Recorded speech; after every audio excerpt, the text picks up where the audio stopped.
What do you do when the worst thing happens to you? When you wake up to your worst nightmare? When the unimaginable, things that are literally so horrific you couldn't even think they were possible, becomes your life? I didn't have good answers to these questions when I was told on June 10th, 2019, that my husband, Staff Sergeant Mark Langley, killed himself. But I had to figure out answers to these questions real quick if I were to survive. This TED Talk is my survival guide, full of hard-earned lessons that I hope will lead the way for others facing similar circumstances. Lesson number 1, rally the troops. If you know me, I'm a self-sufficient person. I am resilient. I am self-reliant. I don't share my stuff. I don't lean on others. I take care of business. I am an island in the stream, a master of my destiny. And I had to unlearn that real quick in order to survive. You see, I was not going to make it through if I didn't learn how to let other people in. This wasn't some kind of a self-growth journey to discover vulnerability and eat, pray, love. This was survival. And what I learned when I started opening up to my friends, my family members about what was going on, was that all of those things that I was told when I was young, don't share your feelings, don't be weak, you're too sensitive, people are not going to like you if you're too needy, were completely wrong. Because when I started sharing those icky, disgusting, painful parts of my heart with others, our relationships actually became closer. By sharing my tender bits with people in my life, I gave them an opportunity to rise to the occasion, to be the best version of themselves, to deepen our relationship with each other. And I gave them permission to share their tender bits with me, to rely on me, to see me as a better and more reliable friend. Particularly for people who knew Mark, who were his friends and family members, showing up for me and supporting me became part of their grieving and healing journey.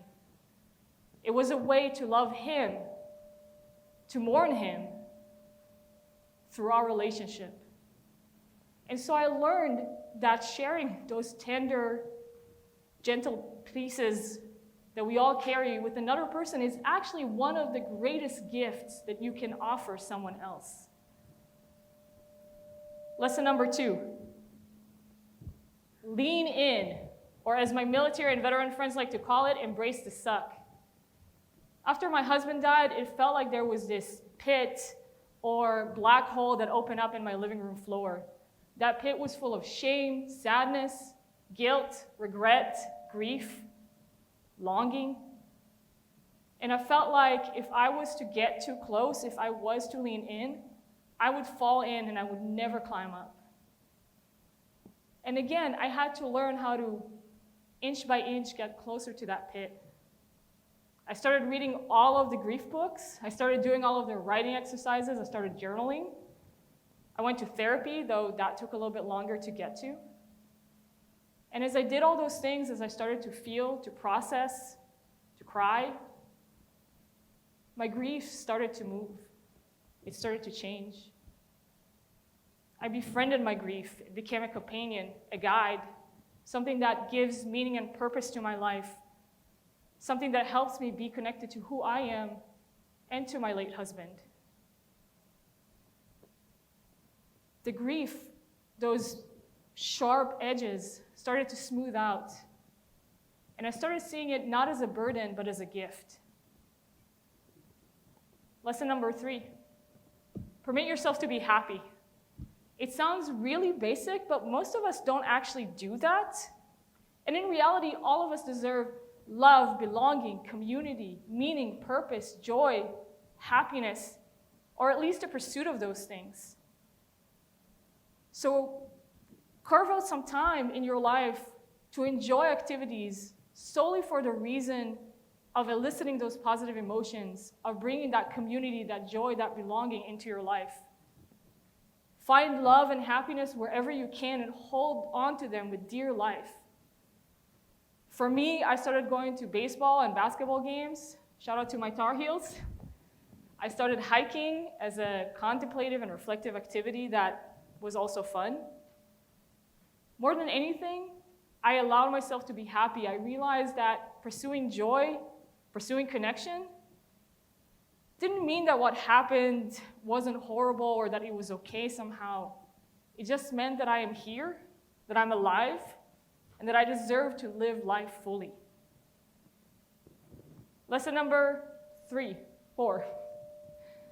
Allow yourself to be changed. We live in a society that tells us that we're supposed to persevere. We're supposed to rise above adversity. We're supposed to come out of the other side completely unscathed. And our choice is between doing those things and being broken, damaged, and miserable for the rest of our lives. And in reality, there is a third choice between bounce back and be broken. And that's to be transformed, to be molded. Because some things have to change us. And that's not a bad thing. That just means that we are open to the world, that we care, that we love deeply, that we're connected to other people, that we are embracing the world with all of its beauty and its sorrow. So yes, mourn the person that you were, mourn the pieces that were lost, and also approach the new you with curiosity, with compassion. Get to know yourself. You might surprise yourself. You might actually like the new version of you. Which leads me to lesson number 5. Post-traumatic growth is possible. Post-traumatic growth is possible for me. Post-traumatic growth is possible for you. Post-traumatic growth is possible for everyone, no matter what we've been through. I am not the person that I was when my husband was alive. I quit my job. I completely changed careers. I went back to UNC to get a second graduate degree. Who does that? I found my meaning, my purpose, my calling in trying to ensure that no one else goes through what I've been through, that no one else goes through what my husband has been through, in promoting mental health, resilience, and well-being on a community level, in ensuring that people around me thrive. I love my life. I love my job. I'm in a field that gives me so much meaning and purpose. I literally live my work every day feeling, hell yes, I can't believe that I'm getting paid to do this. I'm a trauma therapist at the VA. I get to meet amazing people every day at the therapy office and be part of their growth and healing process. I get to be here and share my story with you. I love my life. I'm happy. And don't get me wrong, I would trade all of this in a heartbeat to get my husband back. I would trade all of this for 5 more minutes with him. But that's not possible. And all things considered, I think I built a pretty good life for myself. And I'm not telling you this so you look at me and think that I'm really cool. I'm telling you this to tell you that it's possible to go through the worst thing that ever happened to you and to build a home in the wreckage, to find meaning and purpose, joy, connection, and happiness, to find love. I know that post-traumatic growth is possible because I lived it. I know it's possible because I see it every day with my therapy clients. I know that it's possible because I see it with my friends, with my family members. I see it on campus on a regular basis. And so I want to end this TED Talk with 2 questions for you all to think about. Question number 1, what is the first or next step in your growth and healing journey? And question number 2, how would your life be different if you truly believed that growth and healing is possible for you? Thank you.